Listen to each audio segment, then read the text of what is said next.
La doctora Grisneri Maquera es, bueno, ampliamente conocida por todos, una citopatóloga de primer nivel. Ella es anatomopatóloga, es miembro del staff del equipo funcional de citología del Instituto Nacional de Enfermedades Neoplásicas, INEN. Es una citopatóloga acreditada por la Sociedad Latinoamericana de Citopatología. También es citopatóloga acreditada por la Sociedad Española de Patología en el campo de la citopatología intervencionista. Es miembro de la Sociedad Americana de Citopatología. Actualmente, como todos ya sabemos, ejerce el cargo de miembro y secretaria de actividades científicas de la Asociación Peruana de Patólogos. Y ella, bueno, actualmente es una de las más prestigiosas citopatólogas del país. Adelante, doctora Gris. Ella nos va a tocar un tema bien interesante que es básico, pero que casi nunca lo compartimos en los cursos de citología. Doctora, adelante con su presentación, por favor. Gracias, gracias doctora. Muy buenas noches a todos. Voy a compartir mi pantalla.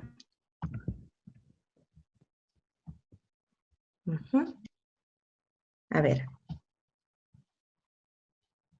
Ahí está. Bien, yo les voy a tocar el tema sobre cambios celulares reactivos y otros no neoplásicos en citología cérvico-vaginal.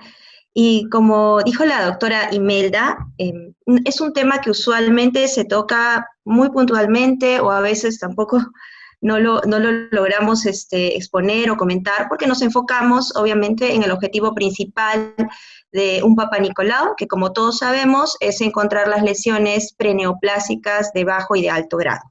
Sin embargo, debemos como patólogos o tecnólogos o biólogos que realizan el screening en citología cérvico-vaginal, saber identificar cuáles son los cambios citológicos de las estructuras que van a llevar a cabo una disminución en lo que son los falsos positivos en una citología cérvico-vaginal. Lo que yo he hecho es dividir de todos los cambios reactivos 4 áreas muy importantes que considero que debemos conocer, identificar, para no caer en los falsos positivos y que en el día a día observamos y muchas de estas citologías nos pueden traer problemas.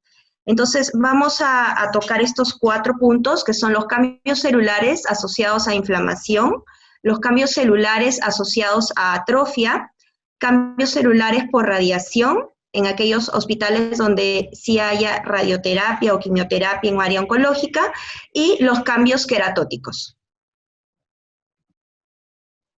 Bien, lo he hecho para que sea de forma más didáctica como casos, y vamos a empezar con el primer caso. Esta es una mujer de 38 años, proveniente de Mazamari, Junín, que queda en Satipo, que como conocemos es la región de la Selva Central en Perú. Es una paciente que no ha tenido gestaciones, por lo que refiere al momento de su evaluación. No ha tenido partos, no hay hijos vivos, no hay hijos muertos. Los síntomas por los cuales acude a la campaña que realizan son prurito, ardor y flujo vaginal claro y sin mal olor. Es importante resaltar acá que la paciente acude a una campaña por primera vez a sus 38 años a realizarse un Papa Nicolau. Y seguramente, como he visto en el chat de participantes, hay colegas de otras nacionalidades también. Se preguntarán por qué una mujer de 38 años realiza su primer Papa Nicolau a esa edad. Entonces, había yo resaltado la localización de la paciente y quería además comentarles de que este Papa Nicolau ha venido de una experiencia de campañas que realiza el Hospital Nacional de la Policía con los médicos ginecólogos que ahora van a los sitios más alejados a tratar de captar y darles oportunidad a las mujeres a tener por lo menos un Papa Nicolau. Y miren acá, esta es la imagen que me comparte. Voy a agradecer a la doctora Nolte, quien es la ginecóloga, es una oficial de la policía y médico también, que llega hasta esta ciudad de Satipo y, bueno, encuentra en esta mujer esta lesión. Vemos acá un cuello uterino con eritema periorificial y con área de erosión hacia las horas 6. Ya muchos probablemente estarán reconociendo de que no es un cuello uterino convencional, estamos viendo dos orificios cervicales externos, por lo cual es un útero bicolis, y por referencia del especialista me indica que además tenía dos cavidades uterinas separadas. Entonces es una paciente con un útero didelfo bicoles que de cierta forma explicaría por qué a sus 38 años no tiene pequeños, haya realizado su primera consulta con la oportunidad que le dio al momento de realizarse esta campaña, ¿no? Bien, como la paciente acudió por el tema del prurito, de cierto flujo, sin mal olor, sin color en realidad, y tenía una pequeña zona de erosión y eritema periorificiales, se le realiza su Papa Nicolau y esto es lo que se encuentra. Esta es una citología convencional en donde observamos, y muchos de los patólogos que están acá, pues, ¿qué es lo que nos llama primero la atención? Dos cosas. La orangofilia de las células epiteliales y el fondo inflamatorio mixto abundante que tiene. Entonces, empecemos por la orangofilia. Cuando tenemos una citología con bastante orangofilia, que es la coloración naranja del citoplasma de las células maduras, porque hay un aumento de queratina probablemente en células del epitelio, tenemos que tener en cuenta que esta puede estar relacionada a cambios, ya sean reactivos por la inflamación o también a cambios por una lesión de bajo grado identificadas por el PDH. Entonces aquí estamos obligados en todo extendido, cuando vemos mucha orangofilia, en bajar a 40X, porque esta es una citología en 10 o en 20, dependiendo de cómo realizan su screening, en bajar a 40X y tomar con mucha curiosidad las características de los núcleos, para ver si encontramos atipia o no. Luego tenemos un fondo inflamatorio. Vemos que hay bastante cantidad de polimorfos nucleares y linfocitos. A mayor aumento, en 40X, ya vamos a encontrar células epiteliales que tienen un aumento del tamaño nuclear. ¿Y cómo sé que hay un aumento de tamaño nuclear? Porque voy a comparar ya sea con un hematíe o ya sea con un linfocito maduro.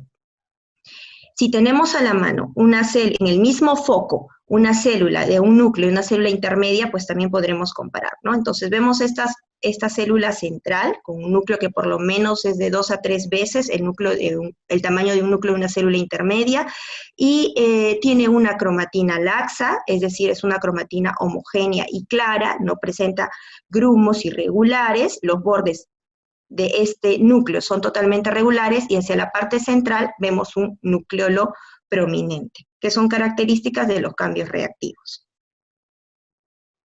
En otros campos no había tanta densidad de la celularidad inflamatoria, pero sí nos llama la atención a alguna especie de unos halos o aclaramientos perinucleares. Pero cabe acá destacar que no habían cambios nucleares, los núcleos no tenían atipia, entonces estos halos perinucleares son productos también de los cambios reactivos, que en ciertas condiciones podríamos también iniciar un proceso de búsqueda de microorganismos, porque como bien sabemos la mayoría, los halos perinucleares se relacionan a la presencia de tricomonas vaginales o Candida albicans.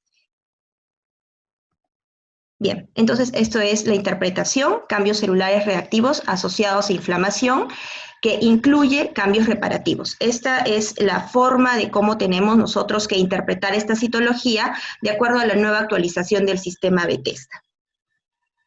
Bien, entonces vamos a hacer un pequeño resumen. ¿Qué células afectan los cambios reactivos? Afectan las células escamosas, las células del epitelio metaplásico y también las células columnares. ¿Cuál es su distribución? Pueden ser células de cohesión celular o en cardumen de pez, pero también se pueden encontrar células discohesivas. El fondo inflamatorio va a depender. Si estamos dentro de una citología inflamatoria aguda, entonces obviamente vamos a encontrar polimorfos nucleares de tipo neutrófilos. Pero si estamos en una citología inflamatoria crónica, lo que vamos a encontrar son células linfoides y células plasmáticas. Los cambios citológicos, que creo que ya los he explicado, el citoplasma con policromasia, orangofilia o vacuolización, el agrandamiento nuclear en más de 2 o 3 veces el tamaño de un núcleo de una célula intermedia, pueden presentarse células bi o multinucleadas, los contornos nucleares generalmente son lisos y uniformes, no presentan escotaduras. La cromatina uniforme en sus 4 cuadrantes, cuando dividimos un núcleo, probablemente algunos de los colegas también hacen lo mismo que yo, que es dividir el núcleo en 4 cuadrantes y ver que la distribución de la cromatina esté igual de manera uniforme, ¿no? Esos son criterios de cambios reactivos también. Que haya un nucleolo presente y que el fondo inflamatorio, dependiente si es agudo o crónico, esté. Una recomendación que les doy es no graduar la inflamación en leve, moderada o severa. ¿Por qué? Lo importante en este sistema de Bethesda para informar, como habíamos comentado, es pues encontrar las lesiones preneoplásicas de bajo, de alto grado, y saber diferenciar cuáles son los cambios celulares reactivos. No es el objetivo principal decirle si es leve, moderada o severa, porque además somos conscientes que muchas órdenes que llegan para hacer una evaluación de Papa Nicolau no van a llegar con la fecha de última regla de la paciente, no van a llegar con el método anticonceptivo. Si la paciente se encuentra en la etapa premenstrual o menstrual, obviamente vamos a encontrar un aumento en la citología de polimorfos nucleares, de histiocitos, pero no podemos graduar esa inflamación como severa porque probablemente nuestro ginecólogo o nuestra obstetriz o la paciente el colega que haya enviado ese Papa Nicolau puede tomarlo como algo patológico y darle algún tratamiento o sobretratamiento a la paciente que no debería. Entonces, el objetivo es ver y diferenciar si las células son células positivas o son células de cambios reactivos asociados a inflamación. Y es así el término correcto de interpretarlo. Bien, y aquí no quería pasar la oportunidad de, en todos estos casos que les voy a ir mostrando, pasar algunos casos también de lo que es la citología en base líquida, que es a lo que estamos poco a poco virando. Esta es una citología que debo agradecer al doctor Mauro Ajá, que es un patólogo excelente del Hospital Camargo de Brasil, quien amablemente me ha pasado también estas citologías. Bien, ¿qué vemos acá? Vemos células epiteliales con un aumento del tamaño nuclear, la polaridad es conservada. El aumento de tamaño nuclear en una citología en base líquida es aproximadamente de 2 veces el tamaño de un núcleo de una célula intermedia. No es tan grande como lo que aparece en una citología convencional, y es nuestro primer tip para poder diferenciar entre una base líquida y estar seguro de que es reactivo y no es atípico. Luego tenemos el nucleolo prominente, que también lo observamos en una citología convencional, la cromatina uniforme. Y fíjense acá, bueno, como es una citología en base líquida, probablemente las células estén mejor conservadas. Incluso nos da el chance de ver estas dos estructuras que se ven perfectas, que son las mitosis, ¿no? Recordemos que las mitosis no las vamos a ver en cambios neoplásicos únicamente, sino que también van a estar presentes en los cambios reactivos. Bien, y nuevamente, esta es otra citología en base líquida de ThinPrep, creo que no lo comenté, pero bueno, es de PrEP, y lo que nos ve es esta citoarquitectura en cardumen de pez, ¿no? Que estamos muchas veces acostumbrados a ver, que son equidistantes, que van en una misma dirección. Vemos los núcleos que son grandes, sin embargo no hay alteración de cromatina, un nucleolo visible, células pueden ser mononucleadas o multinucleadas. Bien, ese fue nuestro primer caso. Vamos a pasar al caso 2, es una mujer de 62 años que tiene una gestación, un parto y un hijo vivo. No tiene síntomas, acude por un PAP de control. Esta es una paciente que acude al preventorio del Instituto de Enfermedades Neoplásicas y también es una cortesía del ginecólogo Villoslada, quien nos ha enviado cómo se veía el cuellito, ¿no? Para que podamos diferenciar cómo se ve un cuello inflamado de una citología de una mucosa atrófica. Este es un cuello de una mujer de 62 años, vemos que es un cuello con una mucosa pálida, brillante, que tiene un orificio cervical externo puntiforme, no hay erosiones, no hay inflamación alrededor. En algunos casos, en los cuellos de tipo atrófico, también se pueden encontrar zonas petequiales por la disminución del grosor del epitelio cervical. Bien, a menor aumento vemos que hay unas estructuras celulares cianófilas, lo cual nos hace ver que probablemente estas células sean inmaduras, porque ya nos va a comentar seguramente el doctor Alcócer qué células dependen de cada reactivo, ¿no? Estas son células cianófilas. A mayor aumento, ya vamos a ver que corresponden pues a células parabasales. Vemos además que hay mucho núcleo denudado, acá, que es otra característica de las citologías de atrofia. Y esto que considero que es importante como diagnóstico diferencial. A veces nos llegan revisiones de láminas de este tipo de citologías atróficas como ASHI o como lesiones de alto grado por estas estructuras basófilas redondeadas. A ver acá, ¿sí? Estas estructuras basófilas y redondeadas, grandes, que a menor aumento pueden semejar un núcleo atípico. Sin embargo, no son sí concreciones o degeneraciones de células o concreciones del moco cervical que también son propios de la atrofia. Es negativo para una lesión intraepitelial. Entonces hay que tener en cuenta, nuevamente la recomendación, cuando vemos estos pseudonúcleos hipercromáticos en menor aumento, bajar y estar seguros si realmente hay estructura de cromatina o solo son agrupamientos basofílicos. Y esta es otra característica que también a veces nos cae en confusión, que son la pseudoparaqueratosis o la atrofia roja, ¿no? Que es lo que vemos que hay, además de los núcleos y de las células parabasales, el fondo granular, que vemos aquí en la microfotografía, aparecen estas estructuras de citoplasma muy oranjófilo, denso, con núcleos pinnóticos. Incluso en algunos casos podemos ver que los núcleos tienen un poco de crecimiento o que se acompañan de células de cariorrexis cercanas. Entonces, en este caso, también es una citología negativa, son características propias de una citología atrófica. Bien, cambios celulares por atrofia. Para hacer un pequeño resumen, ¿qué células va a afectar? Pues las células escamosas parabasales, porque sabemos ya que en la atrofia, por una disminución de este impulso hormonal del estrógeno, no va a haber una buena maduración del epitelio, el epitelio va adelgazando poco a poco. Siempre parabasales. No, es bien difícil que encontremos células basales en un extendido convencional o un extendido de base líquida. La distribución es variable, puede ser cohesiva, puede ser discohesiva, puede tener sobreposición, podemos encontrar cardumen de pez en las citologías atróficas. El fondo granular, como le hemos mostrado, las colecciones globulares basofílicas o las blue blobs, y células inflamatorias dependiendo si es una citología atrófica o además se acompaña de una vaginitis atrófica. Bien, creo que ya hemos comentado los criterios citológicos, y aquí les muestro la citología en base líquida. Esa también es una citología en ThinPrep. Vemos que las células están distribuidas en sábanas y en células discohesivas. La tendencia de la coloración también es cianofílica. A mayor aumento, algunos detalles de base líquida que nos diferencian de la convencional es de que hay un menor agrandamiento nuclear. No vamos a encontrar núcleos denudados.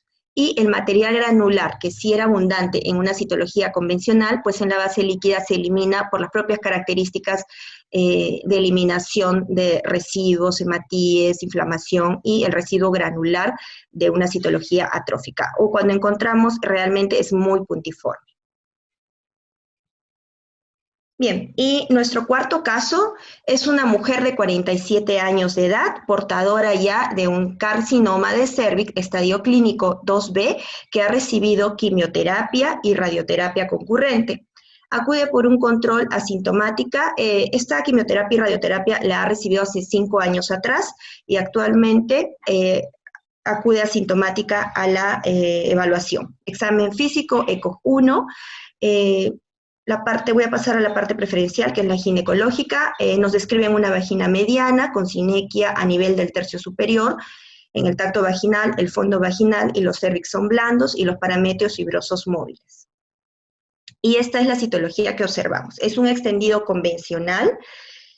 Y lo primero que nos llama la atención, probablemente para los que estamos observando bastante citología, es el tamaño nuclear, ¿no? Hay un aumento de por lo menos 5 veces el tamaño nuclear en relación al núcleo de una célula intermedia, por lo menos.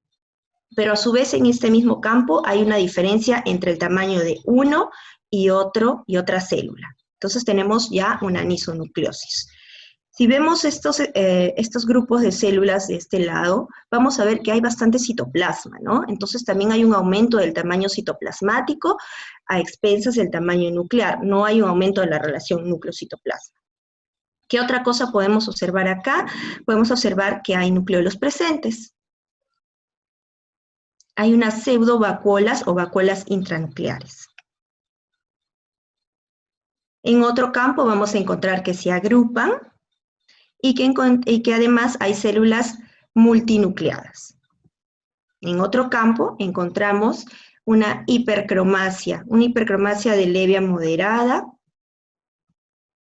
Y en otro campo, acá, en otro campo encontramos el crecimiento nuclear y el crecimiento citoplasmático, que nos habla de la citomegalia, sin cambios de cromatina. Esta cromatina es una cromatina esfumada, ¿no? Como grisácea, como nubosa. Igual, hacemos nuestros 4 cuadrantes y vemos de que todo tiene uniformidad. Vemos acá algunas células multinucleadas y claramente ya podemos observar estas vacuolas intranucleares. Estas vacuolas también se pueden encontrar a nivel del citoplasma. Bien, entonces la interpretación son cambios celulares reactivos asociados a radiación. ¿Qué es lo que pasa con la radiación? Sabemos que los pacientes que reciben radioterapia van a recibir ondas electromagnéticas ionizantes que van a disminuir la síntesis del DNA, van a desnaturalizar las proteínas y esto sucede alrededor del segundo mes. Por eso, una vez que inician la radiación, no es recomendable que se haga ningún PAP de control hasta después del segundo mes, porque de lo contrario podemos tener algún falso positivo por estos cambios severos que genera la radiación. Bien, generalmente, ¿cuánto tiempo dura estos cambios?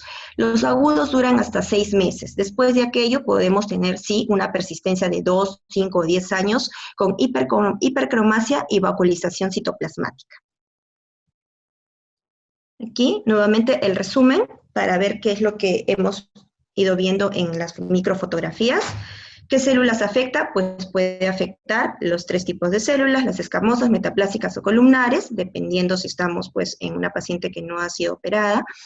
La distribución, puede haber cohesión celular o discohesión, el fondo puede ser inflamatorio y todos los criterios citológicos, ¿no? Citomegalia, sin aumento de la relación núcleo-citoplasma, presencia de células bizarras y pleomórficas, cuidado cuando abundan estas, porque puede ser un falso positivo, hay que bajar siempre a 40 para ver si hay alteración de cromatina o no. Los núcleos con anisonucleosis, que ya lo hemos visto, bi o multinucleación, hipercromasia o hipocromasia, los núcleos como en nubes o nubosos, núcleo de los prominentes y vacuolización. Y aquí la contraparte en base líquida. Estas son nuevamente una citología de base líquida FINPREP en 40X, y vamos a ver que igual se observa el aumento del tamaño nuclear con aumento del citoplasma, lo cual nos hace ver que estamos en células de citomegalia, algunas vacuolas citoplasmáticas, y si dividimos en 4 cuadrantes el núcleo, vemos que es regular en las 4 zonas, con presencia de un nucleolo central, Aquí la anisonucleosis marcada, la hipercromasia, que puede ser ya en este caso moderada o severa, pero que no tiene cambios irregulares o grumosos de cromatina. Y miren aquí, esta microfotografía está muy didáctica, que son las vacuolas citoplasmáticas, ¿no? Que no las habíamos encontrado nosotros en la citología convencional, pero aquí en esta citología de base líquida se ve perfecto, ¿no? Vacuolas citoplasmáticas y el gran aumento del tamaño nuclear. Bien, y lo último que quiero conversarles es sobre los cambios celulares queratóticos, que igual no son cambios que nosotros informemos de forma regular de acuerdo al sistema Bethesda, pero debemos conocerlos para saber cuando tenemos un extendido qué es lo que pudiera estar pasando con la paciente, que si tiene alguna inflamación de tipo crónico y el epitelio está, es decir, una cervicitis crónica y el epitelio está con una hipermaduración por un factor irritativo, ya sea por microorganismos o ya sea por algo químico, entonces saber qué está pasando, ¿no? No es algo atípico. Bien, la hiperkeratosis, la hipermaduración como respuesta a los factores irritativos pueden producir la presencia de las escamas poligonales, anucleadas, oranjófilas, que son las células fantasmas. Muchas veces encontramos hipergranulosis, ¿no? Es decir, los gránulos de queratohialina por esta rápida maduración que está produciéndose en el epitelio del exocervix debido a algún factor irritativo. Normalmente la maduración de un epitelio son de 4 días. En cuanto hay una hipermaduración, probablemente sea menos de este periodo de tiempo y no le da espacio a que de una capa granular se vuelva a cuatro capas granulares y aparezcan estas células fantasma, ¿no? Acá tenemos un extendido convencional de la rutina, donde vemos pues las células fantasmas, que son estas de acá, que acompañan a las células maduras. Muchas veces vamos a ver también estas perlas córneas, que además de tener las células fantasmas, aparecen los núcleos picnóticos pequeños, no más de 10 micras, pueden estar en perlas córneas o pueden estar agrupadas sin atipia. No es la paraqueratosis típica que a veces acompaña a procesos inflamatorios o a procesos de ectropión o a procesos de prolapsos en mujeres.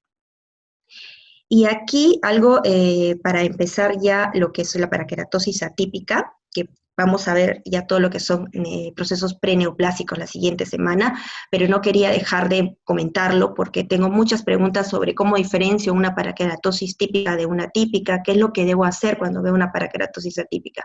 Entonces, si ven aquí en esta imagen, sí, vemos el citoplasma oranjófilo, es cierto, de células maduras, pero ya he bajado a mayor aumento para poder evaluar estos núcleos, y estos núcleos, fíjense, son irregulares, tienen estos bordes externos agudos. Cuando yo veo un borde externo agudo, ya me preocupo.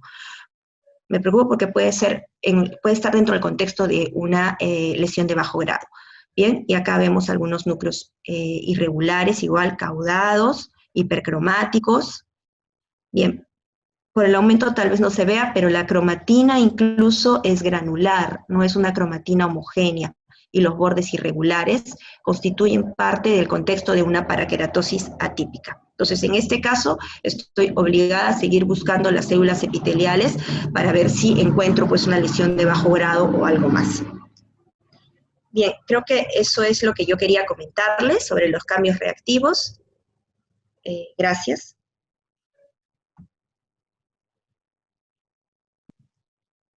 Gracias, doctora Gris. Hay alguien que pregunta sobre las células metaplásicas, y creo, probablemente se refiera a los tipos de metaplasia, ¿no?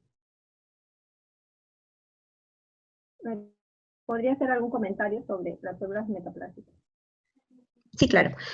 Bien, las células metaplásicas dentro del contexto del sistema Bethesda también se encuentran en esta categoría, ¿no? No lo he puesto porque realmente, al menos de que sean cambios metaplásicos reactivos o asociados a inflamación o algo, creo que van dentro del contexto más de como calidad de una citología que como factores u otros no neoplásicos.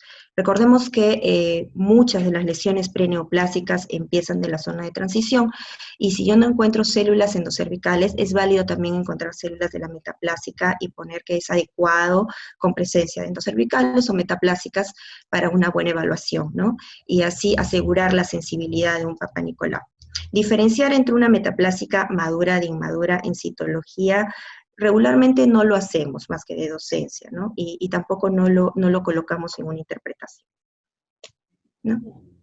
Tal vez, no sé si la pregunta está orientada también a los otros tipos de metaplasia que se encuentran, ¿no? Como vimos en el seminario que dictaron en la JOPAO, el caso que presentó la Sí, doctora metaplasia Jaén, ¿no? tubaria.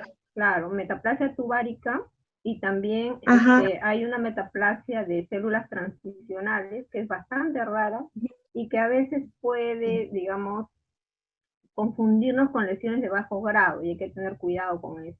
Pero ahorita no era tanto el tema, ¿no? Sino más bien a aquellos cambios, porque eso es considerado normal. Eso le contesto a la persona que preguntó, eso es considerado normal, y lo que se trata ahora es no tanto los cambios normales, sino aquellos cambios que podrían simular displasias de bajo grado, y son los cambios reactivos y reparativos.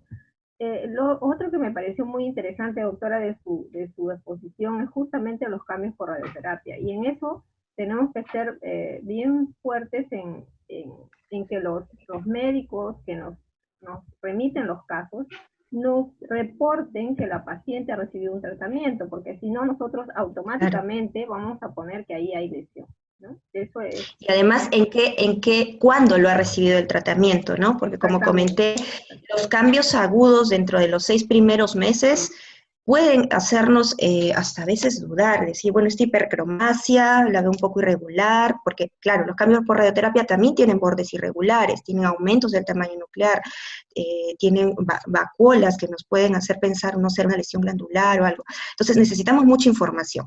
Si le han tomado el Papa Nicolau antes de los 2 meses, es recomendable hacer una junta médica o hablar con el médico tratante y decir, bueno, por favor, después de los 2 meses, si es que hay alguna molestia, inicien el Papa Nicolau, de lo contrario podríamos tener un falso positivo.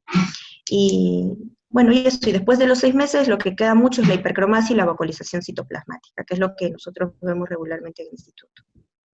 Muy bien, a ver, hay otra pregunta, doctora, es ¿cuál es el tiempo post-tratamiento de radioterapia que el paciente puede tomarse un Papa Nicolau? Creo que ya más o menos lo contestaba, Sí, ¿no?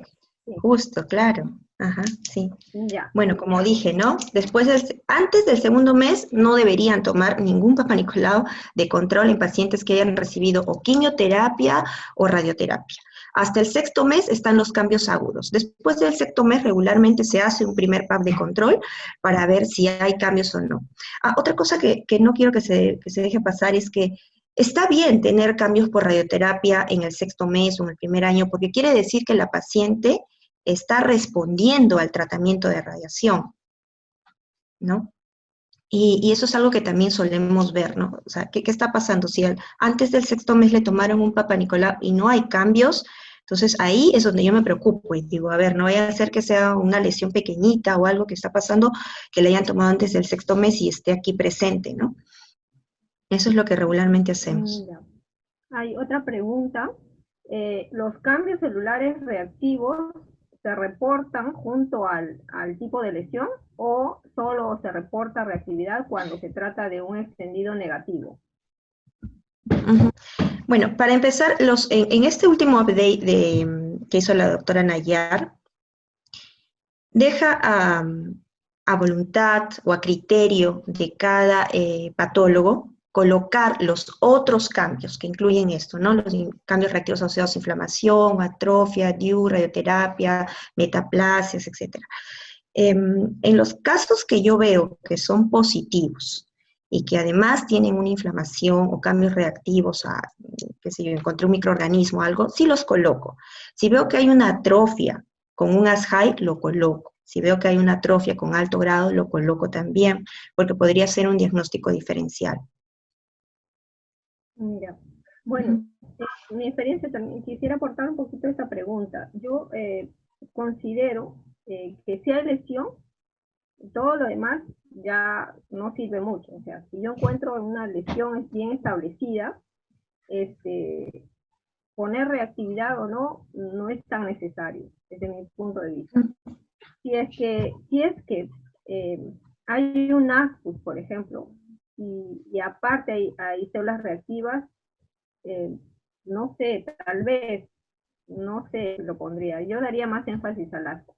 Pero sí, Creo que en las zonas grises sería recomendable ponerlo, ¿no? En ASCUS y en ASHI, porque claro, podrías, claro, ahí por algo estamos poniendo ASCUS y ASHI, ¿no? No cumplen todos los criterios y además estoy viendo inflamación o estoy viendo Si es que atrofia. encontramos células reactivas con un patrón de fondo, o sea, con algo, por ejemplo, con una cándida o con algo que lo esté provocando y además encuentro ASCUS, de repente ahí sí yo lo pondría. Pero si tengo una lesión bien establecida, un NIC1, un DIC2, un NIC3, no es tan importante porque recuerden que la finalidad del Papa Nicolau es más bien detectar las lesiones, más que las lesiones por microorganismos. Ya, ok. Entonces creo, no sé, no hay más preguntas por ahora. Si hubieran más, al final las podemos pasar. Ahora vamos a darle pase para continuar con el tema ya a la doctora Silvia Muñoz. De paso que damos tiempo al doctor Gabriel para que resuelva el problema que tenía de comunicación con nosotros. Doctora Silvia, buenas noches. Por favor, ¿podría compartir su pantalla, por favor? Voy a presentar a la doctora Silvia Muñoz un momentito. La doctora Silvia Muñoz es médico anatomopatóloga de pre y posgrado de la Universidad Peruana Cayetano Heredia. Es también docente de la Cátedra de Patología de la misma universidad, de la Universidad Peruana Cayetano Heredia. Es magíster con mención en gerencia en salud, magíster en medicina con mención en gerencia en salud.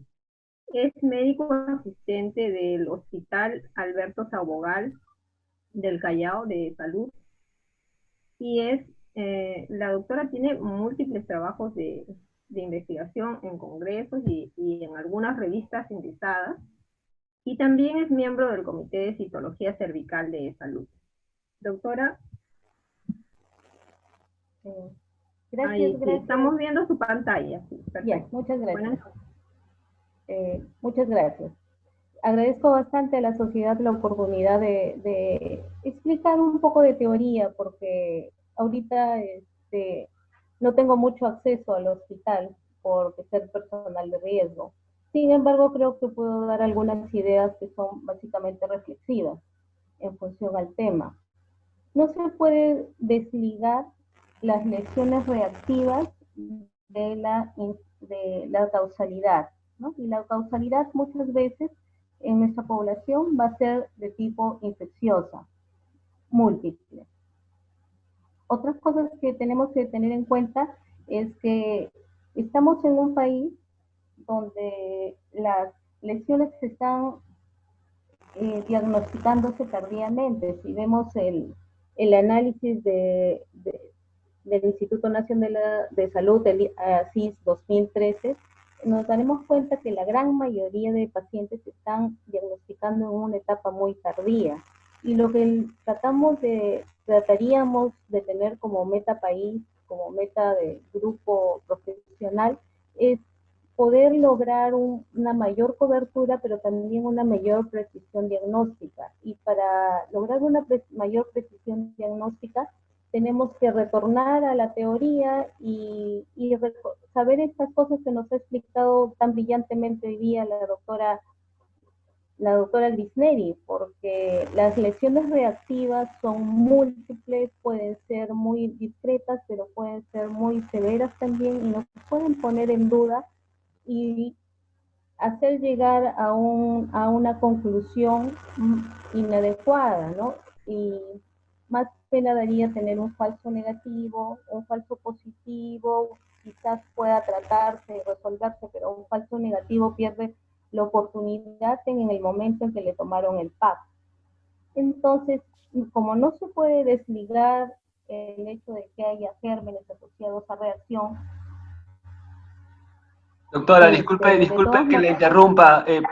Ponga por favor su presentación en modo presentación. Abajo, eso es. Ya. Listo, doctora, continúe, por favor. Ya. Entonces, como comentaba la doctora, ¿no? Podemos tener falsos positivos y falsos negativos.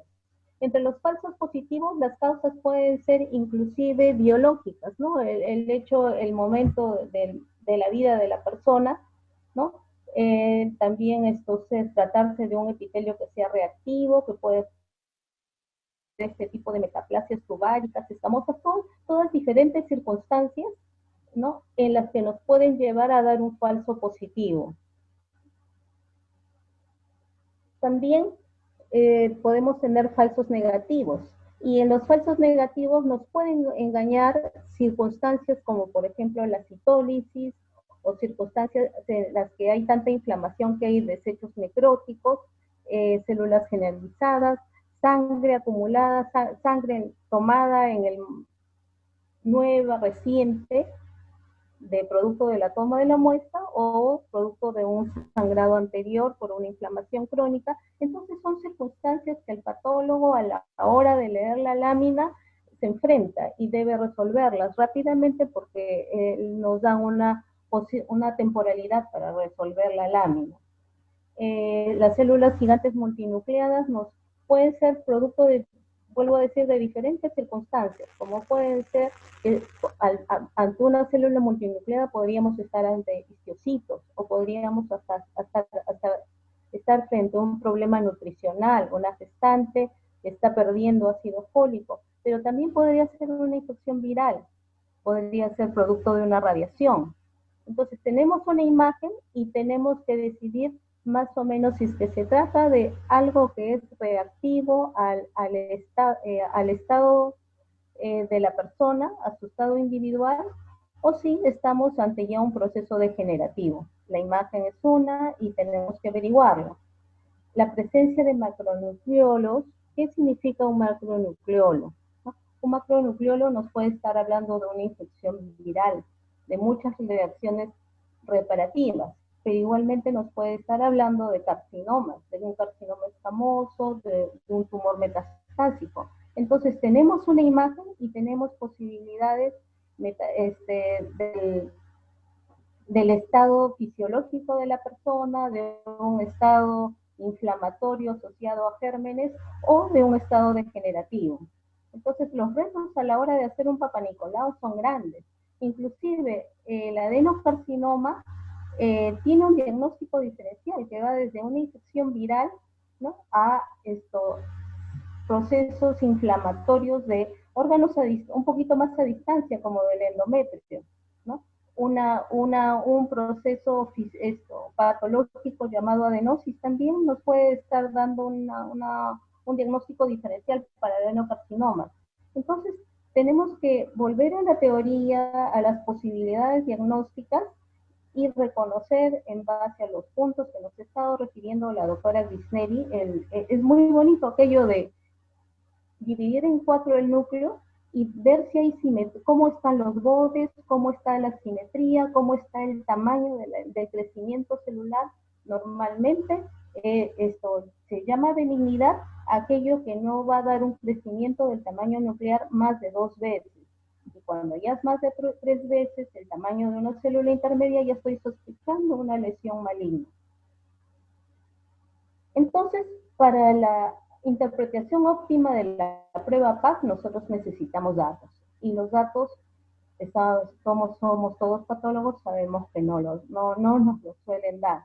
Sin embargo, en esta era de la tecnología ya es posible acceder a ellos a través de la computadora. Hay que tomar unos tiempitos para agarrar la base de datos y enterarnos de aquellos datos que no han querido, buenamente no nos ha dado el clínico. Pero podemos acceder a la edad de la paciente, a su estadio fisiológico, ¿no?, a su fecha de última regla, al saber si es portadora de un dispositivo, está embarazada, sigue un tratamiento hormonal, y esa es la causalidad de células reactivas, ¿no?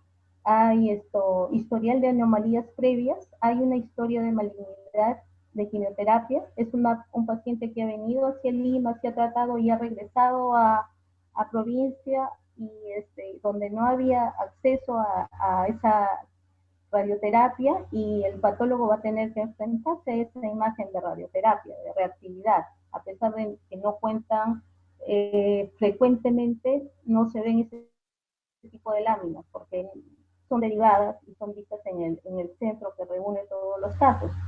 Entonces, hay una gran posibilidad de respuesta.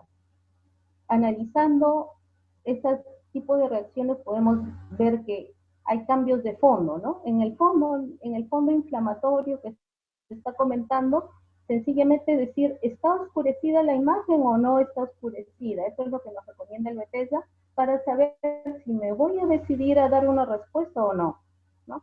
Y la densidad de la inflamación. Podemos ver inflamación mixta que produce descamación celular y células reactivas multinucleadas, por ejemplo. Vuelvo a repetirlo y como una teoría, porque no creo que esté de más incidir en eso antes de coger la descripción de los gérmenes, que debe ser algo bastante más sencillo para todos que las lesiones reactivas. Cambios en el fondo, como decíamos, puede ser la cantidad de sangrado, ¿no? Y la cantidad de sangrado reciente o la cantidad de sangrado antigua. Cambios en el fondo puede ser el consumo de los el consumo de los citoplasmas por citólisis, ¿no? Pero, y esos núcleos de los asociados. Entonces, buscamos datos en el núcleo y buscamos datos en el citoplasma que nos digan que estamos ante una lesión reactiva, ¿no? Nos crean dudas las células intermedias y que tienen un halo reactivo. ¿Será esto un coilocito? ¿Será esto una lesión de bajo grado? ¿Es una lesión intermedia? Buscamos los datos que nos está diciendo la doctora Lisneri, el tamaño nuclear, el borde nuclear, la homogeneización de la distribución de la cromatina, la celularidad que la acompaña, el tipo de gérmenes que la acompaña, la presencia o no de sangre, la presencia o no de otros germencitos que producen un halo. Todo esto, ¿no? Y la reactividad a estos gérmenes que forman halo, ¿no? Son una proliferación celular reparativa con ciertas características que nos pueden hacer dudar. Veo un núcleo más allá de 2 veces el tamaño de una intermedia, veo un núcleo con una cromatina irregular. ¿Cómo está ese borde celular? Los cambios celulares de inflamación y reparación. Veo un nucleolo grande en un entorno muy, muy inflamatorio. Voy a buscar un germen o voy a preguntar si es que tuvo una radiación, sobre todo por el nucleolo. Los cambios inflamatorios y reparativos son el reto para el patólogo común, en que vemos grandes volúmenes al día y tenemos que tomar decisiones rápidas. Entonces, este capítulo de cambios reactivos me parece importante conocer, importante intimar con los conceptos, hacerlos propios y poderlos aplicar a la rutina del día a día. Haciendo este preámbulo de todas las posibilidades desde fisiológicas, asociación a gérmenes, procesos degenerativos, nos abocamos ya al tema del día, que es muy sencillo, ¿no? Tenemos una citología normal de células intermedias, ¿no? Con un citoplasma basófilo, con un núcleo central de tamaño mediano y con consumción de su citoplasma por unos gérmenes bacilares alargados, ¿no? Que son los lactobacilos. Partemos de la imagen clásica, fácil, conocida de un extendido normal. Estas fotos las hemos tomado de nuestra propia experiencia y las que no hemos podido conseguir si las hemos tomado de libro. Decíamos esto, que durante los procesos infecciosos vamos a tener cambios reactivos, ¿no? Cambios generales son los de fondo, inflamación aguda, crónica, citólisis y cambios de distribución celular. Y los reactivos que se van a asociar a la infección, vamos a tener hiperplasia y reparación, metaplasias, paraqueratosis, pseudoparaqueratosis, multinucleaciones, nucleolo prominente, no está escrito acá, e inclusive ciertas displasias reactivas. Así llaman algunos libros. ¿Qué organismos son comunes en la flora vaginal? Antes se hablaba de que Gardnerella vaginalis era la creadora principal de una población anómala en la flora vaginal. Pero ahora no, se ha encontrado, gracias a los avances en microbiología, que hay una multiplicidad de gérmenes que pueden estar dentro del cervix y que pueden ser, que no llegan a una inflamación evidente, que no llegan a un estado alterado evidente, ¿no? Y que dentro de estos podemos tener inclusive algunas variedades de Clostridium, pero con todo este listado de gérmenes, bacteroides, streptococos, streptococos, bifidobacterios. ¿Queremos reconocerlos? No, no necesariamente queremos reconocerlos. Sabemos la teoría de que están ahí, ¿no? De que en algún momento se pueden volver patológicos, expresiones patológicas, que en un buen momento de la vida de la mujer pueden estar estacionarios, compartiendo simbiosis entre ellos y con la persona que es portadora de ellos, y que habrá métodos microbiológicos más fáciles para determinar cuáles son ellos, inclusive métodos clínicos. La microscopía tiene un poder alto, pero hay que tomar, no sobrevalorarla tampoco. Podemos hacer determinaciones, pero no siempre. Y entonces, mejor es dar un marco general, ¿no? Y eso es lo que el Bethesda al final nos recomienda. Decíamos que en la flora microbiana influyen procesos fisiopatológicos, el parto, el embarazo, la menstruación, la menopausia. El hecho de que la mujer que está tomándose la muestra, sea joven o mayor, puede tener desórdenes hepáticos, desbalance hormonal, enfermedades metabólicas. Acuérdense que ahorita estamos con síndrome metabólico desde edades muy tempranas, ¿no? Y eso ha hecho que el COVID aún sea más agresivo en nuestra población, porque tenemos un síndrome metabólico desde enfermedades bastante tempranas. La mujer puede ser usuaria de contraceptivos orales, puede estar tomando fármacos que imitan hormona, puede estar tomando fitohormonas, ¿no? Puede ser portadora de una enfermedad autoinmune, ¿no? Y todas estas enfermedades y el uso de fármacos también pueden condicionar el crecimiento de determinados gérmenes en la zona genitovaginal, ¿no? Cérvico-vaginal. Factores locales, como pueden ser el hecho de que haya una infección propia, va a dar un extendido propio, el uso de elementos extraños como un DIU, ya no se usa presiario, el hecho de que se use diafragma, ducha vaginal, el hecho de haberse hecho una cirugía previa, ¿no? Inclusive hay cosmética, ¿no? Cosmetología de la zona cérvico-genital, cérvico-vaginal, y podría haber irregularidades en la cicatrización que pueden condicionar en un punto el desarrollo de colecciones de gérmenes, traumas. Entonces vemos que la flora está condicionada por el proceso fisiológico, por el proceso personal de la persona, por el uso por las enfermedades, por el uso de fármacos o por otras circunstancias de la persona.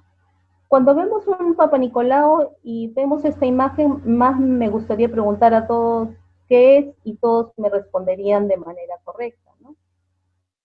Una flora cocoide asociada a pobre inflamación, ¿no? De escasa celularidad inflamatoria, y es una densidad de gérmenes que tiende a ser tan alta que tiende a borrar el borde celular, es relativamente densa. Hay predominio de células intermedias, vemos algunas que son orangiofílicas, y estas son este es otro de nuestros casos. Vemos gran cantidad de celularidad que parece ser de unos días más cercanos a la ovulación. Hay bastantes células rojas, orangiofílicas, podrían ser reactivas, ¿no? Y cuando nos acercamos a ver aún, vemos estos agregados algodonosos de gérmenes que borran los bordes de las células. Y la reactividad, esa orangiofilia como situación reactiva que nos estaba comentando la doctora Gisneri. La vaginosis bacteriana es una infección vaginal compleja que resulta de la pérdida del lactobacilo, que es la flora vaginal normal, ¿no? Y que se ve que implican el reemplazo de los gérmenes normales por otras bacterias. Las mujeres suelen ser asintomáticas, ¿no? Pero algunas pueden ser sintomáticas. El ginecólogo puede darse cuenta de que está ante una vaginosis así, con pruebas tan simples como echarle un poco de hidróxido de potasio al fluido vaginal, y este va a dar un olor a pescado, un olor característico que nos va a estar diciendo que la flora que tiene esta mujer no es una flora de lactobacilo, sino es una flora alterada.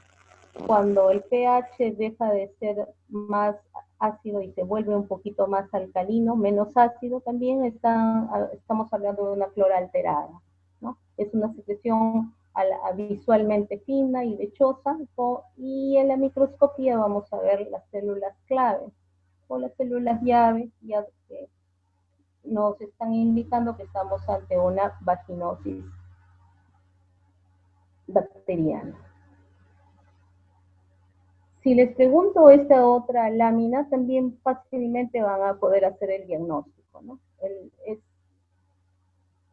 Es la presencia de hongos fácilmente reconocibles en el extendido.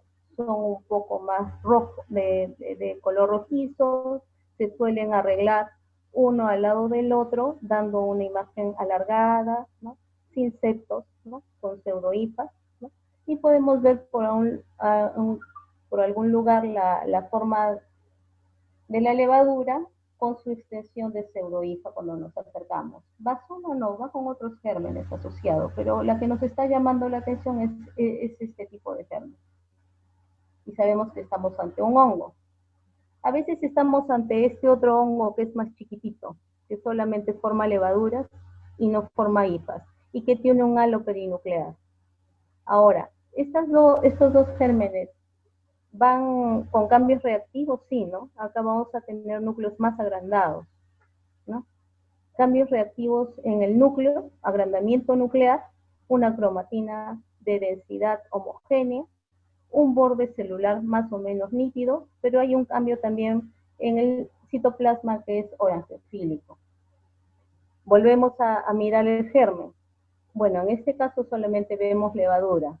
Y esta micosis sabemos que estamos ante Candida albicans o Candida glabrata. La primera, la albicans, presenta las pseudohifas no septadas y estas formas de levadura. En cambio, la más pequeñita, la glabrata, solamente se presenta como levadura, ¿no? Dan cambios reactivos, ¿no? En las células escamosas dan ese agrandamiento nuclear, unos halos perinucleares y unos nucleolos que pueden ser evidentes. El nucleolo grande evidente no nos está hablando de una enfermedad degenerativa, nos está hablando de una enfermedad reactiva, de cambios reactivos celulares asociadas a la infección de un hongo. También las cándidas condicionan pseudoqueratinización, eosinofilia, producen un buen fondo inflamatorio, células inflamatorias polimorfonucleares. Si se llega el caso de que ven hifas aceptadas, piensen en otros contaminantes de otro tipo, puede tratarse de un tricofitón, ¿no? Que en este caso da septos. Las cándidas suelen dar, de acuerdo a la bibliografía que revisé, la forma de un kebab, pero es más fácil decir como de un anticuchito en el Perú, ¿no? Las células poligonales, esto que son ensartadas a través de estas pseudohifas fúngicas. Otra imagen que no debería pasarse por alto, ¿no? Cuando ve el patólogo en la lámina, sobre todo cuando hay fondo sucio, pero también es evidente cuando no lo hay, cuando la lámina está limpia, es la presencia de estas estructuras fácilmente reconocibles, ¿no? Fácilmente reconocibles.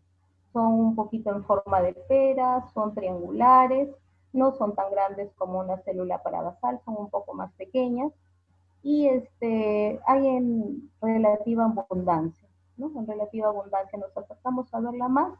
Las células están irritadas, ¿no? Bueno, son células superficiales, acá hay predominio de células superficiales, hay células intermedias también, pero esta intermedia, por ejemplo, debería ser más azul y está roja, ¿no? Y estas podrían ser también intermedias que podrían ser más azules, pero están rojas. Hay cambios reactivos citoplasmáticos. Cambios nucleares no los logramos ver, no vemos, acá hay un halo perinuclear, en esta célula hay un halo perinuclear, pero no vemos mayor cantidad. Esa es otra lámina, otro caso, ¿no? Igualmente, ¿no? Vemos células irritadas, orangeofílicas, ¿no? Vemos células intermedias y la presencia de estos gérmenes piriformes que parecieran tener acá unos nucleolos y no vemos fácilmente el flagelo. El diagnóstico también sencillo para nosotros, el de tricomoniasis, ¿no? Es una infección parasitaria más común, es la infección parasitaria más común del tracto genital femenino. Los microorganismos suelen medir entre 15 y 30 micras. Son redondos, ovalados, piriformes.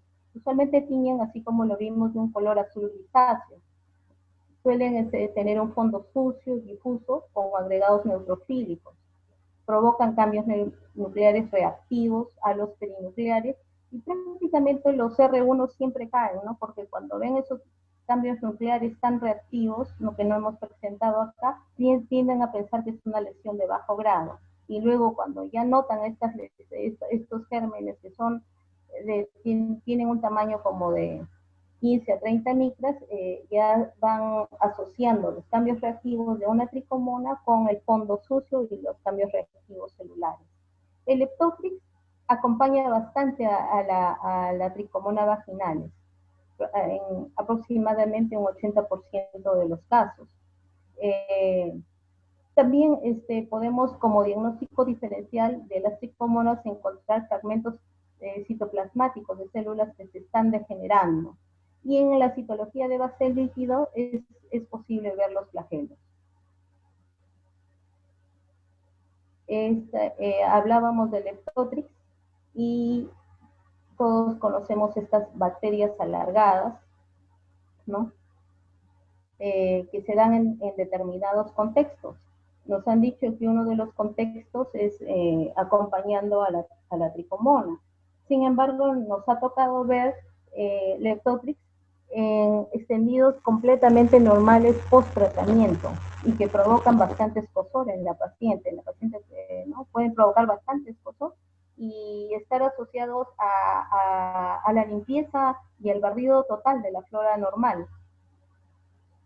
Entonces, ¿qué son los Leptotrix en sí? Son una forma de lactobacilos, ¿no? Se ven como varillas largas, filamentosas, dispersas, parecidas a pelos.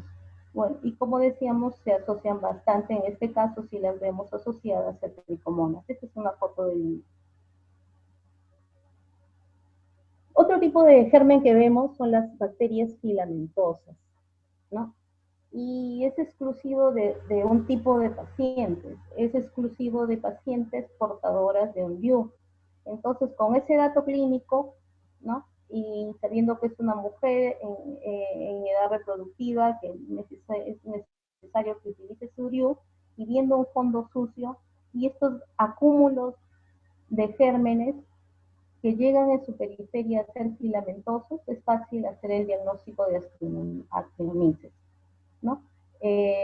Esos acúmulos son llamados gránulos azurófilos, se asocian, como decíamos, al uso de DIU. Son en sí bacterias gram positivas que consisten en colonias filamentosas, ¿no? Que también las vemos algo azuladas y se ven tanto en FODIs convencionales y no se pierden en la citología en base líquido, los vamos a encontrar.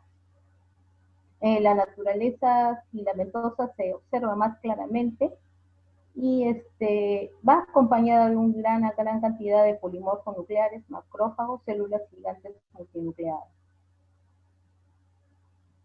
Otro tipo de germen que podemos encontrar en nuestros extendidos, también fácilmente reconocibles cuando vemos una foto de este tipo, ¿no? Cuando vemos una foto de este tipo, bueno, es una célula grande con un núcleo pues, que se ve multinucleado, ¿no? Multinucleado y están acomodados entre sí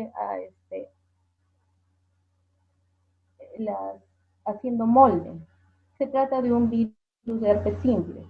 El virus de herpes puede producir queratitis, encefalitis y vaginitis. Provoca lo que acabamos de ver, una multinucleación con núcleos en fondo de vidrio esmerilado y que se moldean. Es de membranas gruesas debido a que la cromatina tiende a marginarse, ¿no? O sea que la marginación no es un fenómeno exclusivo de la neoplasia. Acá también, si volvemos a la imagen anterior, veremos que sí hay un reborde de cada uno de estos núcleos, de esta multinucleación, que está incrementado. Sin embargo, el borde es liso, ¿no? El borde es liso y el tamaño no es exagerado de cada uno. Debe distinguirse también de células endocervicales multinucleadas, o sea que las cervicales también podrían ser multinucleadas. Se detecta fácilmente cuando tenemos una imagen como las anteriores que hemos visto, pero a veces el estado inmunológico de la persona hace que tengamos al frente una célula que vemos con solamente una bi o trinucleación y no estamos seguros, o una célula grande que nos parece que es virus herpes simple, ¿no? Y nos queda la duda. Hay la posibilidad de confirmar esto con inmunocitoquímica en casos dudosos si es que el centro lo estuviera. Pero también hay otros métodos más avanzados de biología molecular como la hibridación in situ, ¿no? Y la amplificación de la reacción en cadena de la polimerasa, que aumentan la especificidad y la sensibilidad para estos casos engañosos en los que por algún defecto de inmunidad podría ser que la persona lo esté presentando. La especificidad y sensibilidad de la hibridación in situ en comparación con la inmunohistoquímica aumenta, ¿no? Es mayor, ¿no? La sensibilidad, la especificidad puede ser del 100% inclusive, ¿no? Sobre el 85%, y ahí nos damos cuenta que la inmunohistoquímica, la inmunocitoquímica no es de una especificidad total y tampoco no es de una sensibilidad total. La microscopía tampoco. La microscopía no es una herramienta potente cuando tenemos imágenes claras como esta. Un virus que no me ha tocado ver, que solamente que no me ha tocado ver en un extendido citológico cérvico-vaginal, que sí los he reconocido con mayor frecuencia en las láminas histológicas del tracto gastrointestinal de pacientes portadores de VIH o pacientes inmunocomprometidos, pero que debemos estar alerta, ¿no? Porque podría ser que a alguno le toque, ¿no? Y podría ser de manera normal que a alguno le toque el tener este tipo de inclusión nuclear gigantesca con un halo perinuclear, y son fácilmente reconocibles porque son células muy llamativas, ¿no? Sin embargo, el borde nuclear es de borde liso y no hay cromatina agregada acá, es una inclusión. Estamos ante un citomegalovirus, que es un virus de la familia de los herpes virus y es un ADN virus, ¿no? Puede verse tanto en pacientes inmunocompetentes como en inmunodeprimidos. Entonces, si podemos verlo en inmunocompetentes, puede ser que en el día a día de un centro no especializado lo puedan encontrar y que no sea diagnosticado como una neoplasia maligna. Solamente para tenerlo en cuenta porque entra dentro de nuestro diagnóstico diferencial.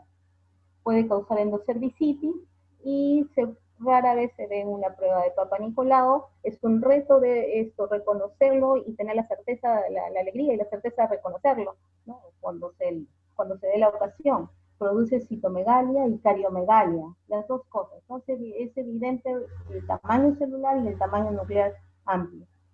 Las células infectadas presentan inclusiones intranucleares prominentes de color rojo cerezo. Dos palabras sobre cervicitis folicular. Esa es una condición donde la ocurrencia de los folículos linfoides están en áreas subepiteliales y no es patognomónico de clamidia. Solamente en un 50% de los casos en tener una cervicitis folicular va a estar asociado a clamidia. Quizás nosotros, los patólogos, hemos tenido la buena suerte de ver estas inclusiones llenas de gérmenes, bueno, y decir, sí, pues estoy ante una clamidia con esa densidad de inflamación, no puede ser otra cosa. Sin embargo, en el Bethesda nos dicen que solamente está asociado a un 50% de casos el 50% de los casos de cervicitis folicular va a ser de causalidad por clamidia.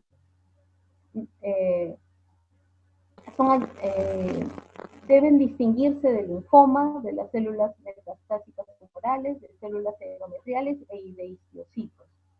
Entonces acá vemos el diagnóstico por esto que nos podría confundir. Es un La clamidia trachomatis en sí es un germen de transmisión sexual bastante común, que da cervicitis, endometritis y enfermedad inflamatoria pélvica, ¿no? El infiltrado es linfoide. Y bueno, como los libros americanos dicen que solamente el linfocitos y decir que es clamidia no tiene una precisión diagnóstica necesariamente alta. Entonces tenemos que considerar los diagnósticos diferenciales o recurrir sí a otros métodos microbiológicos para la confirmación diagnóstica. El sistema Bethesda, al hablar de microscopía, nos dice con certeza podemos hablar de tricomona vaginal, ¿sí? Es un diagnóstico microscopio 100%. Sin embargo, cuando vemos hongos, no podemos, tenemos que responder organismos fúngicos morfológicamente consistentes con cándida. Porque el diagnóstico final, si se trata de una cándida o de una glabrata o de cándida sp, se dará por microbiología si es que se llega a necesitar hacerlo, porque se lo puede tratar sin un diagnóstico final. Igualmente, ¿no? La flora vaginal alterada como vaginosis se la describe, según el Bethesda, como cambio en la flora vaginal, consistente sugestiva de vaginosis, cambios celulares consistentes con herpes, microorganismos morfológicamente consistentes con actinomices. ¿Por qué? Porque recomienda siempre el cultivo microbiológico como diagnóstico final o por ensayo inmunológico. No por eso es necesario llegar a realizar estos métodos para darles el tratamiento que va a mejorar el estado de la paciente. Bueno, eso era lo que quería comunicarles hoy día. Agradezco a la sociedad que me ha dado la oportunidad de conversar ahora con ustedes.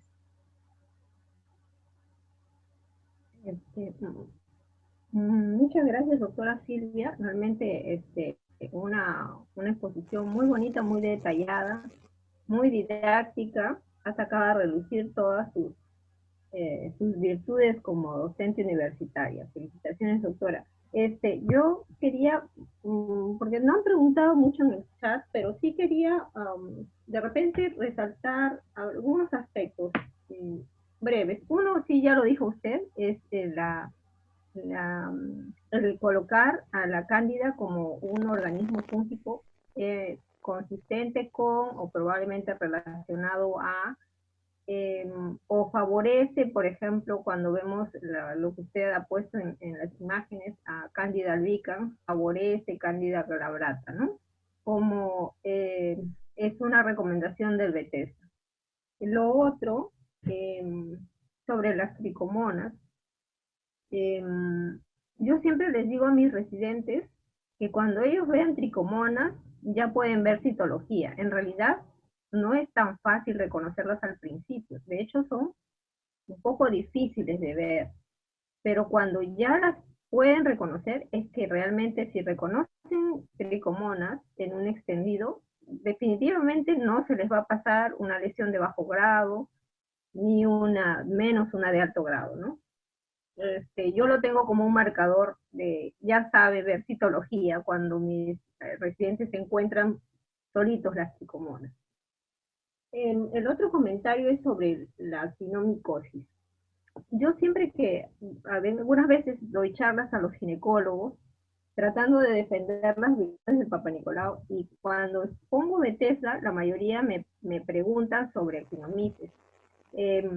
Y solemos no reportarlo mucho, ¿no? O sea, o no lo sabemos ver o lo confundimos. Hay que tener mucho cuidado de no confundirlo con Gardnerella, ¿no? Algunas veces de repente lo estamos confundiendo. Entonces hay que tratar de repasar, ver la historia clínica, también ver si hay DIU, fijarnos. Pero hay una curiosidad que yo he encontrado que no la he visto reportada, y no sé si a las doctoras que están ahorita aquí conectadas, doctora Gris, tal vez hayan percibido lo mismo. Algunas veces hay sinequia cervical post radioterapia o por edad, ¿no? Por edad avanzada, y he encontrado algunas veces en este tipo de pacientes también actinomices. No sé si hay algún comentario, doctora Gris o doctora Silvia, al respecto. No, doctora, no he visto actinomices en pacientes por radioterapia. Ok. Yo tengo yo más quería comentar, más actinomices veo en la cavidad oscura, que es la nasofaringia, en sendos paranasales. claro, ahí es Parece que si común. tú tienes una alteración anatómica que genera un fondo de saco, es probable. Exactamente, por eso es que en el caso que en ancianas, justo las pacientes tenían sinequia, o sea, sinequia del canal endocervical, ¿no? Que es una cuestión bastante frecuente, pero justamente en aquellos casos que encontré, estas pacientes tenían esa particularidad, que me pareció una cosa interesante, porque no la menciona en la literatura. Y por último, el último comentario que tengo es sobre citomegalovirus. El citomegalovirus, de hecho, si lo vemos en el Papa Nicolau, lo más probable es que nunca pensemos que es citomegalovirus. Vamos a decir, es una lesión de alto grado. Entonces, siempre, y esto para los tecnólogos que nos están escuchando, sí, marcarlo y hay que verlo bien, ¿no? Tratar de tener una buena coloración para poder hacer un diagnóstico. Es sumamente difícil de diferenciarlo de una lesión de alto grado. Y creo que hasta ahí van mis comentarios. Alguien han preguntado aquí, a ver, vamos a ver, los cambios, perdón, no, creo que ya no. No llego a ver, no sé si hay dos comentarios en las preguntas, pero no los puedo abrir, lamentablemente. A ver, un ratito, doctora Silvia. Ya, dice, en el caso de tener un extendido compatible con vaginosis bacteriana y abundante componente inflamatorio, se podría reportar como una vaginitis bacteriana, porque sabemos que la vaginosis bacteriana se caracteriza por no tener componente inflamatorio.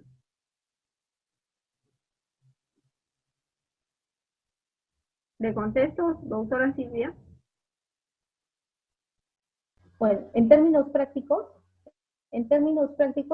quien va a poder mejor diferenciarlo es el clínico, porque él en ese momento va a poder tomar el pH. Si tú ya tienes una lámina extendida y salvo que tú quieras hacer un diagnóstico académico de por sí, ¿no?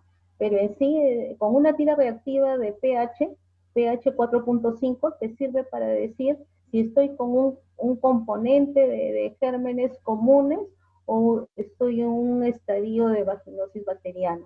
Es una posibilidad, es otra herramienta. Y si lo quieres sacar por microscopía, el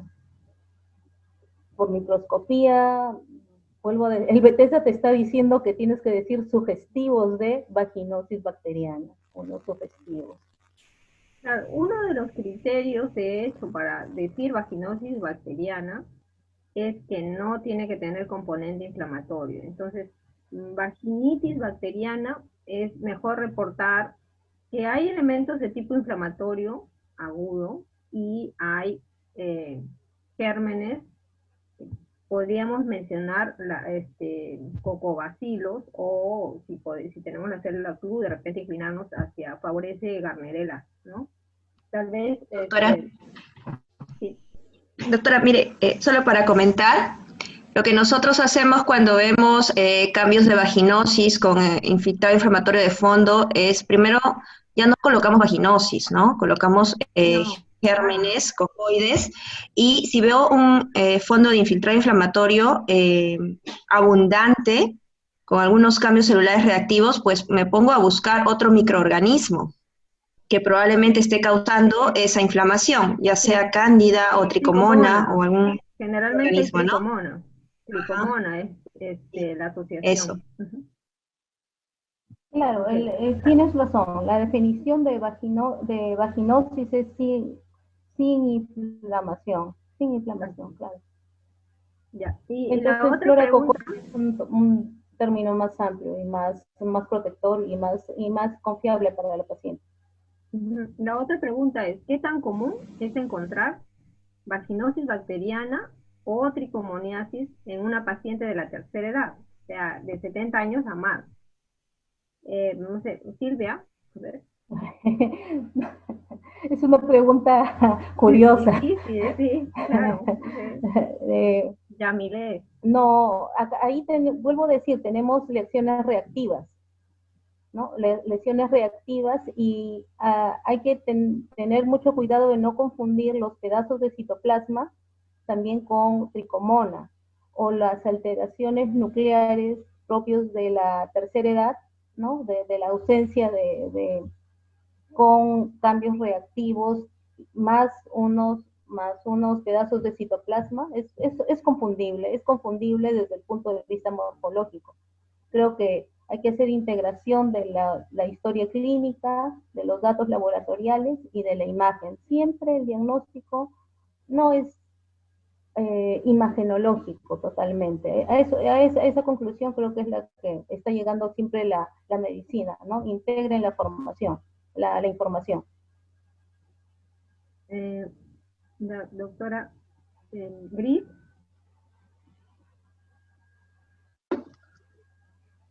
¿Sí, doctora?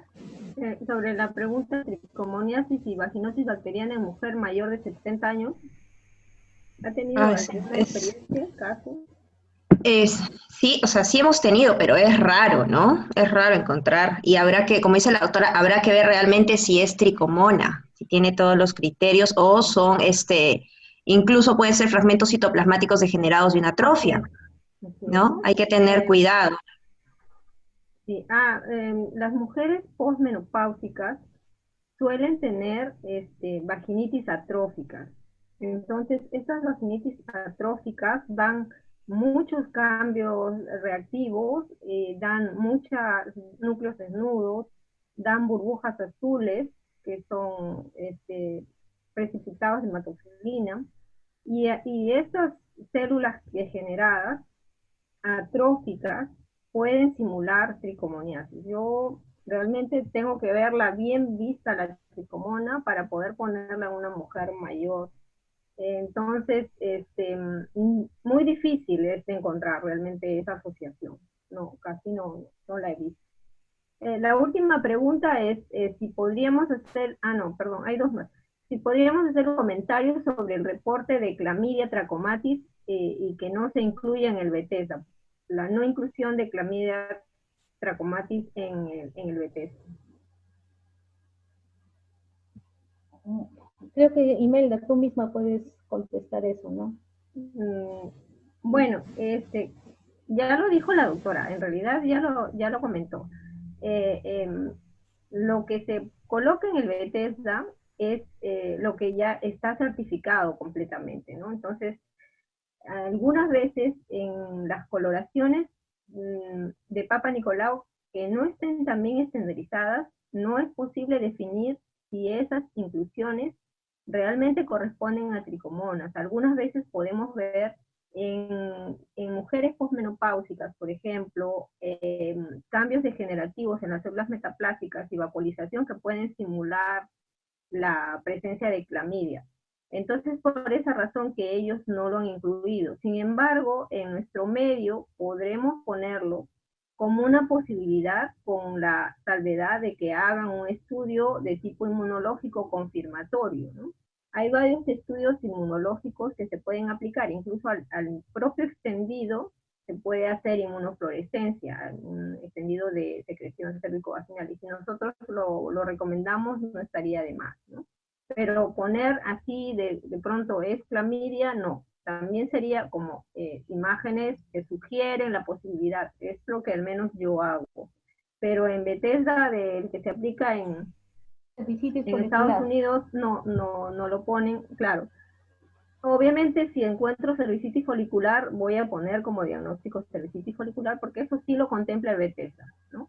pero el reporte de clamidia deberíamos, si es que lo ponemos, al menos es mi opinión personal, colocarlo como un probable, ¿no? Imágenes o inclusiones citoplasmáticas que sugieren la posibilidad de clamidia, confirmar con un estudio complementario inmunológico. Podemos, con eso ya no se escaparía nada, porque si lo catalogamos como clamidia directamente tenemos 50% de probabilidad que no sea, que ya lo mencionó la doctora Silvia. Muy bien, y vamos a pasar a la última exposición del doctor. Doctora, Sí. disculpe, creo que hay alguien que levantó la mano, el doctor Paul Avelino. A Me ver, parece que es un no patólogo. lo veo yo. Ah, acá. A ver. Antonio, ¿quiere? actívale. Sí, está activado la opción, puede hablar el doctor Avelino. ¿Qué tal? Muy buenas noches, doctora. Un gusto conocerla. No sé si tienen experiencia con respecto de uso de plataformas digitales para diagnóstico citológico.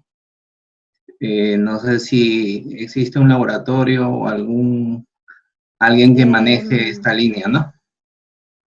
Solo el respecto solo le podría decir que en eSalud hay una plataforma que ha sido diseñada en el propio eSalud, que es para reporte de toda anatomía patológica, que incluye el reporte citológico para citología cervical. Es un programa propio de salud que se llama ANATPAT. Respecto a otras plataformas no le podría decir. Sí, le decía porque, sí, le decía porque en otros países ya se está dando este tema, que es muy importante, inclusive hay sistemas de reporte digital para tipo Bethesda, ¿no?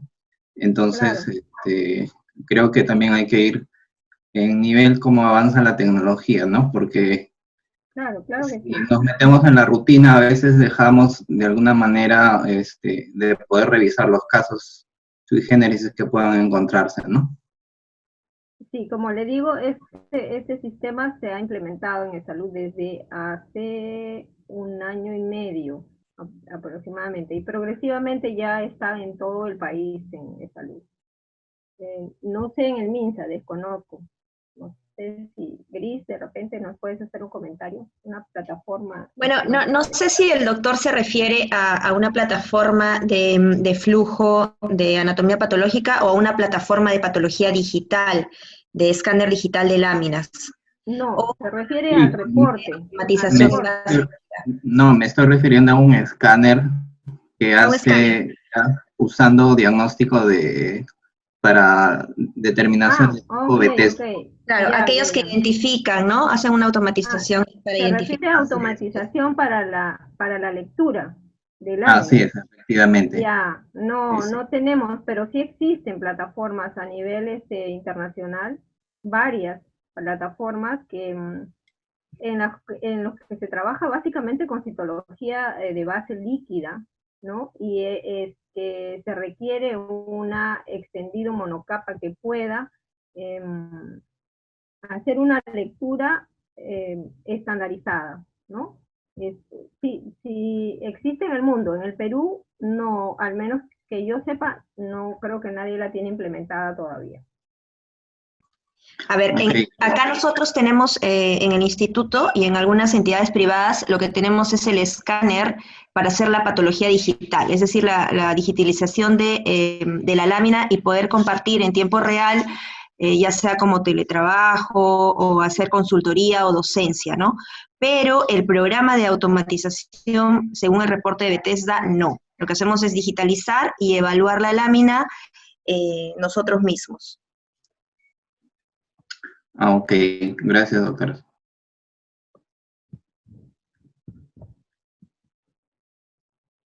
Me parece que hay un par de preguntas más.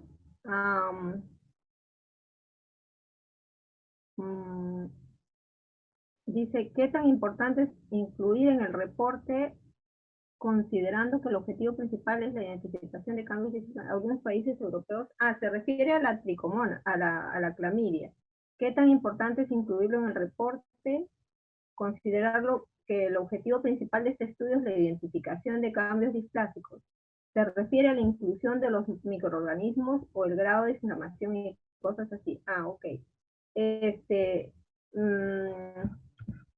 Al respecto, no es tan importante. La prioridad es realmente hacer el diagnóstico de lesión o detectar la lesión. Pero sí está estipulado en el sistema Bethesda como otros cambios que puedan encontrarse en el Papa Nicolau. Y obviamente, si somos patólogos y está en la lámina, estamos con la responsabilidad de hacerlo, ¿no? Los microorganismos en general, de reportar. Creo que ya pasamos ahora sí a la última ponencia del doctor Gabriel. Gabriel, por favor, ¿podrías compartir tu pantalla? Ok, gracias, doctora. Buenas noches. Bueno, van a disculpar la interrupción de motivos de señal. Mil disculpas.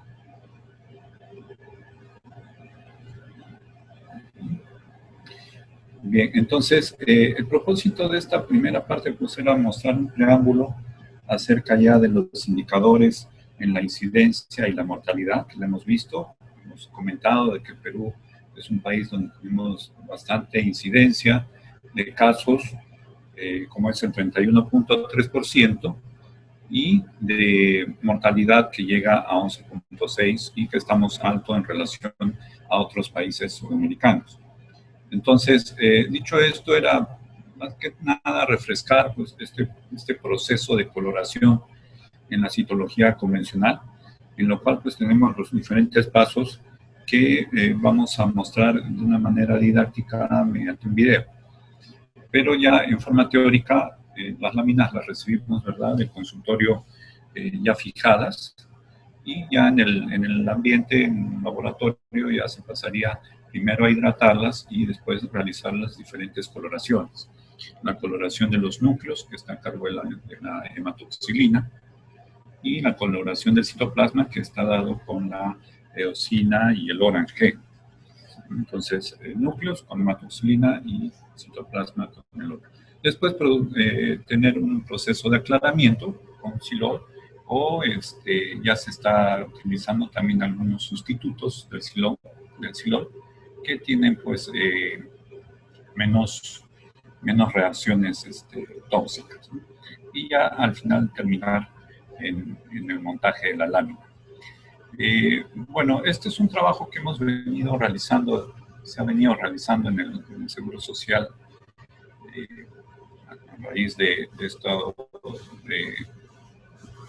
digamos, proceder a una guía, una norma propia del seguro, en lo cual pues se trata de que no sea completamente rígida, no es de que estos son los pasos por los cuales hay que seguir y esto es lo que se tiene que seguir a tal cual, sino ya mucho depende de la experiencia de los mismos licenciados o de la gente que hace la coloración en los Papa Nicolaos, para ver más que nada jugar en la medida de los tiempos.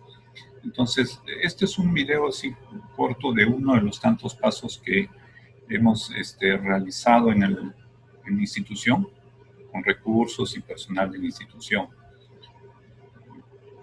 Perdón.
Bien, entonces es un resumen en cuanto a netamente a al proceso en sí de la coloración de Papa Nicolau, ¿no? En los cuales usamos estos tres colorantes básicos con los procesos o los tiempos, los momentos en los cuales ustedes están viendo graficados. Y en relación ya a los tiempos de que puede demorar en cada uno de los colorantes, ya dependerá del observador. Para eso es necesario hacer siempre un control interno de las láminas, hacer una selección aleatoria de algunas de ellas y ver en cuál de estos componentes está en déficit o está en aumento. Y esto va en relación a los tiempos. Pero lo que siempre está son nuestros colorantes de hematoxilina, la LA36 y el Orange Gel, ¿no? Que, bueno, relacionándolo pues a las láminas que han sido presentadas por las doctoras, esto es útil para ver el citoplasma en el caso de células superficiales, que ya tienen una coloración media anaranjada, mientras que las intermedias tienen una coloración de LA36, ¿no? Y la hematoxilina que tienen netamente los números, ¿no? Ese proceso del viraje nos viene para justo eliminar o producir una reacción que al final permita pues, distinguir mejor las características nucleares, ¿no? A veces mucho tiempo o mucha concentración en la hematoxilina se pasa a ver los núcleos oscuros, ¿no? Y eso nos puede dar falsos positivos. Asimismo, cada uno de estos colorantes que se realiza tiene su manera de preparación, ¿verdad? Se diluye, pues en el caso de la hematoxilina, en alcohol, mientras que, por un lado, después vamos poniendo agua destilada con solución de hidróxido de aluminio para después verter ahí la hematoxilina. Y son los diferentes pasos en los cuales cada uno de estos colorantes son preparados. Bueno, ahora en el mercado nos ofrece ya preparado, ya en forma comercial, estos colorantes ya preparados y no habría que estar haciendo mayor problema, pero eso ya es propio de cada institución. También en mi institución hemos trabajado en ese sentido también en cuanto a la preparación de cada uno de ellos. Hay también videos al respecto que supongo que más adelante ya los haremos a compartir. Y nada, bueno, después queríamos ver algunos alcances del PBH, pero creo que esto ya es motivo ya para otro tipo de reunión. Y ya también en un futuro, bueno, ahora no tan futuro, ¿no? Ya adentrarnos ya a lo que es la parte de citología molecular para hacer diagnósticos moleculares del PBH. Acá en la institución donde laboro se ha hecho un pequeño piloto a comienzos de año que, bueno, lamentablemente por esta pandemia pues ya se pasó a retirar. Tuvimos algo de 400 pruebas realizadas, de los cuales encontramos pues 12 casos positivos de PBH de alto grado. Pero esto ya es motivo ya de otra revisión. Entonces, quise hacerlo así netamente conciso, concreto, bastante corto. Y como les digo, no es un protocolo estricto, ¿no? Se puede variar, sobre todo en los tiempos de coloración de cada uno de ellos. Esa es básicamente la información básica que podemos tener de esta presentación. Gracias. Bueno, lamentablemente en aras del tiempo el doctor ha tenido que un poco resumir su ponencia. Cuando tengamos el curso, compartiremos un poco más, porque creo, como les dije al inicio, que es importante que nosotros conozcamos de cerca los procesos. el doctor tenía previsto hablar un poquito de BPH porque él ha estado justamente a cargo de un proyecto piloto en su hospital en el que se ha hecho detección de virus del papiloma humano a una gran población de mujeres de esta zona, con un equipo automatizado, ¿no? Entonces, bueno, cuando hagamos el curso, lo vamos a dejar ahí en suspenso, ampliaremos un poco más y no sé si alguien quiere comentar algo o hacer alguna pregunta sobre los procesos de coloración. Nosotros, el doctor ha presentado esta parte de la coloración y los pasos de la coloración como una sugerencia que hacemos para los laboratorios de la red de laboratorios de citología de salud, ¿no? Siempre hay modificaciones que puede hacer cada laboratorio. Es una sugerencia como una guía de los pasos que deberían tener los laboratorios en citología convencional. No sé, doctora Romero, doctora Gris. Gracias, doctor Alcócer. Gracias. Su audio, doctora. Su audio active, no la sí, escuchamos. sí, Ya, sí, ahora sí se escucha. Sí, sí. Disculpen, al parecer se ha caído las plataformas Sí. He recibido un WhatsApp, ¿no? Es de la tecnología, pues, ¿no? Hemos tenido algunos problemas que hemos, digamos, compartido las alteraciones tecnológicas a nivel, porque al parecer a nivel mundial ha caído cierta plataforma de YouTube.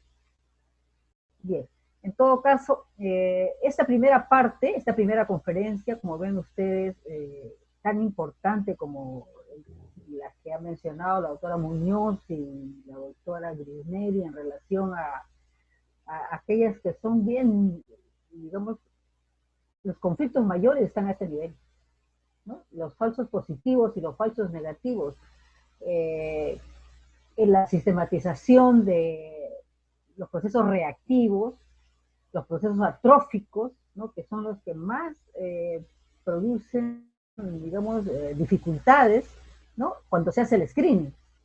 Ahí se hace la dificultad, ¿no? Los procesos reactivos, conjuntamente, y si todavía son reactivos y además son atróficos, se complica. Justamente la citología es eso, ¿no? Todo un reto, todo un arte y todo una constante capacitación, constante. Se dice que un buen centro mínimamente tiene que tener 20.000 papanicolaos al año, ¿no? Que es lo que va a permitir el entrenamiento, digamos, permanente, ¿no? Y ahí se va a poder ver la mayor parte de las lesiones y se va a poder discutir, ¿no? Y a eso debemos propender, ¿no?